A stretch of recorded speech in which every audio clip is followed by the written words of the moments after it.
How to remove yourself as an admin on a Facebook page. First of all, open up the Facebook application on your phone.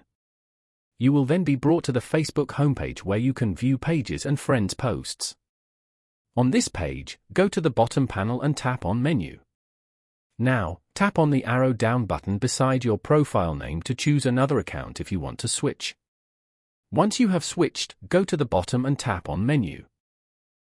Over here, go to the top right corner and tap on the Settings icon. Scroll down to the Audience and Visibility section. Then, go to Page Setup. Here, tap on Page Access. Tap on the three dots beside your name. Now, tap on Remove from Page. Enter your password here and then tap on Confirm. You have now successfully removed yourself from this page. Following these steps, you can easily remove yourself as an admin on a Facebook page.